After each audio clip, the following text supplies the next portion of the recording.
On May 4th, 2023, I made a video discussing new women's world championship belts, and now today we have a massive update on WWE implementing a new championship belt for Roman Reigns, which should lead to new women's title belts. I'm going to explain it all in just a little bit. I'm going to put timestamps in the description down below. We're going to kick things off with some AEW news, some really good stuff actually. AEW Double or Nothing's estimated pay-per-view buys are in, and it appears that the early estimate is around 130,000-ish, which is pretty much identical to AEW Revolution.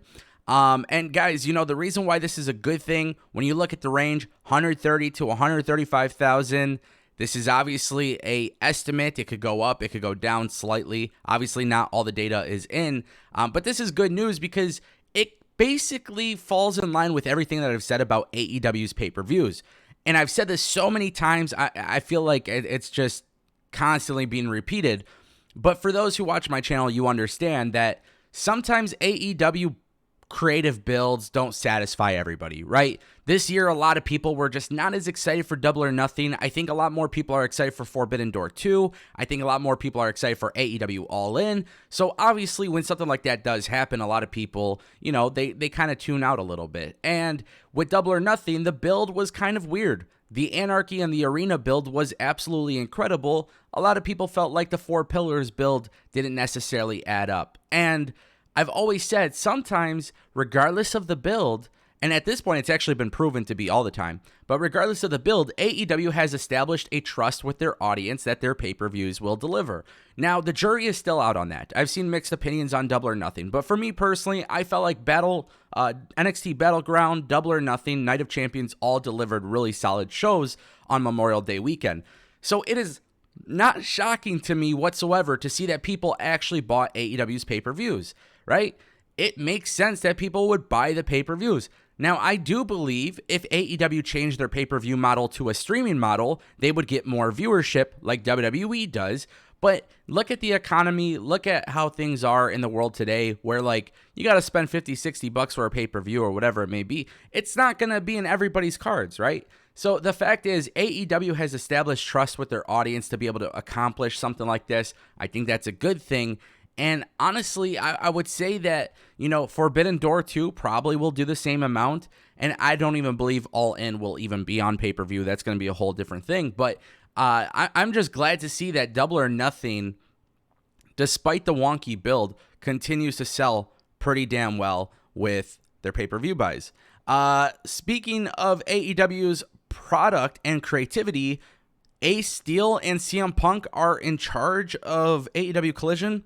Not necessarily, but there was a new report that came out that basically says CM Punk and Ace Steel will be heavily involved in the creative for AEW Collision. This came from Dave Meltzer. As you guys know, whenever Dave Meltzer talks, it just seems like sometimes things aren't always as accurate, but Dave Meltzer is somebody who is respected when it comes to the history of pro wrestling. And I feel like if this is accurate, it is very incredibly interesting.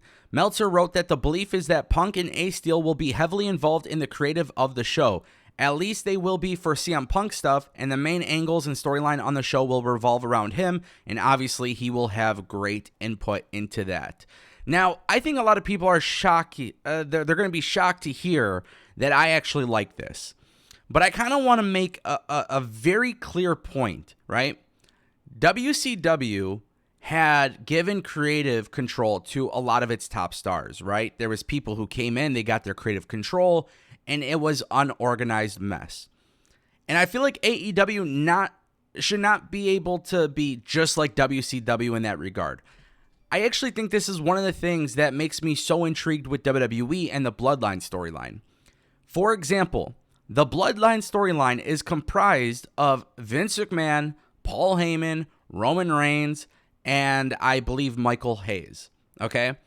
So Vince McMahon is operating at this storyline with his top star and the top star's advisor, Paul Heyman, and they have input into that storyline. Now, let's just be very clear. The Bloodline storyline is my favorite storyline in the last several years of pro wrestling, okay? I don't think there's an issue with wrestlers having creative input or creative control to any extent whatsoever. at all. Let me be very clear on that. There is nothing wrong with wrestlers having creative control. I think you need to have more creative involved in the process, okay? So when I say I like the Bloodline storyline, I guess I'm admitting to Vince McMahon, Paul Heyman, Michael Hayes, and Roman Reigns, I collectively believe they've done a good job.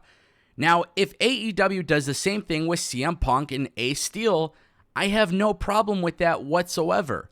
The only thing that I would like to see changed, or the only thing I would like to see implemented going forward, is AEW as a collective and WWE as a collective not giving their wrestlers 1,000% creative control.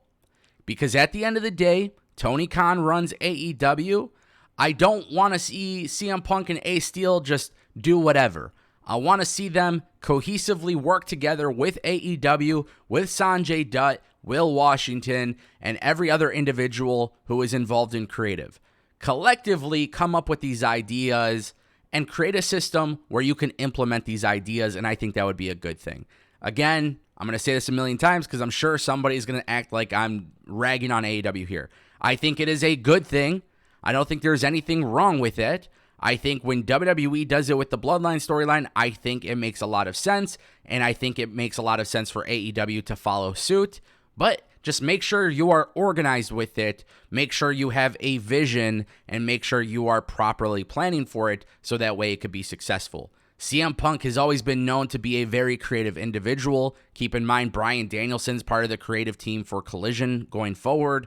There could be a lot of good stuff coming from this as long as everybody is in sync and collaborative and 100% committed to working with each other.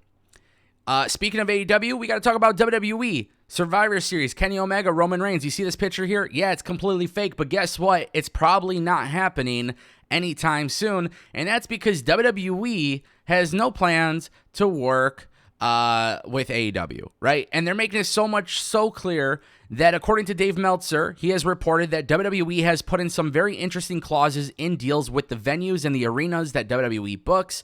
Meltzer says there is an interesting note that in arenas that do rent to both AEW and WWE, WWE has put clauses in its deals that AEW can't run a certain number of weeks before or after the WWE show, and also AEW and the arena can't announce a show or sell tickets until after the WWE show has taken place. Yeah, I mean, look, the idea that WWE doesn't acknowledge AEW as competition, I think that's a joke, right? I think WWE is very well aware that AEW is competition. I think in this regard as well, from a business standpoint, it makes a lot of sense. It sucks because I have a lot of wrestlers that I love watching in both companies, and I would love to see them come together. Just like this picture right here with Kenny Omega and Roman Reigns. To me, that's an ultimate dream match. That it's a WrestleMania headliner, Wrestle Kingdom headliner, All In headliner. That is a very massive main event match in my opinion. And one day I would love to see WWE and AEW. Even though it wouldn't make sense for them to work together, I would love to see it happen. However, at the same time too, I understand from a business perspective why WWE is doing this. And ultimately, it seems like it's the best decision for them. They should be attracting different markets. They should be trying to go to the places where they are going to make the most money. And WWE needs to be smart about how they do their business. And that's just the reality of it. And guys, Roman Reigns getting a new world championship belt. Yeah, that's right. According to Fightful Select, it appears that WWE has memos that were sent out internally about a podium set up with a new WWE Universal Championship unveiling. It was stated in the report that the presentation would resemble The Rock's WWE Championship unveiling in 2013. Now, obviously, plans could always be subject to change. This isn't necessarily shocking. For months and months and months, we've been talking about this. If you're in the Discord and you've been asking me about Roman Reigns holding two belts, that doesn't seem to be the case going forward. But how does this tie into the women's championship belts? Because everybody has become impatient, myself included. May 4th, I made a video talking about women's championship belts, getting newer ones. More than likely, they would be a white strap miniature version of what the world championship belts look like. And obviously, that's why we haven't seen a title swap.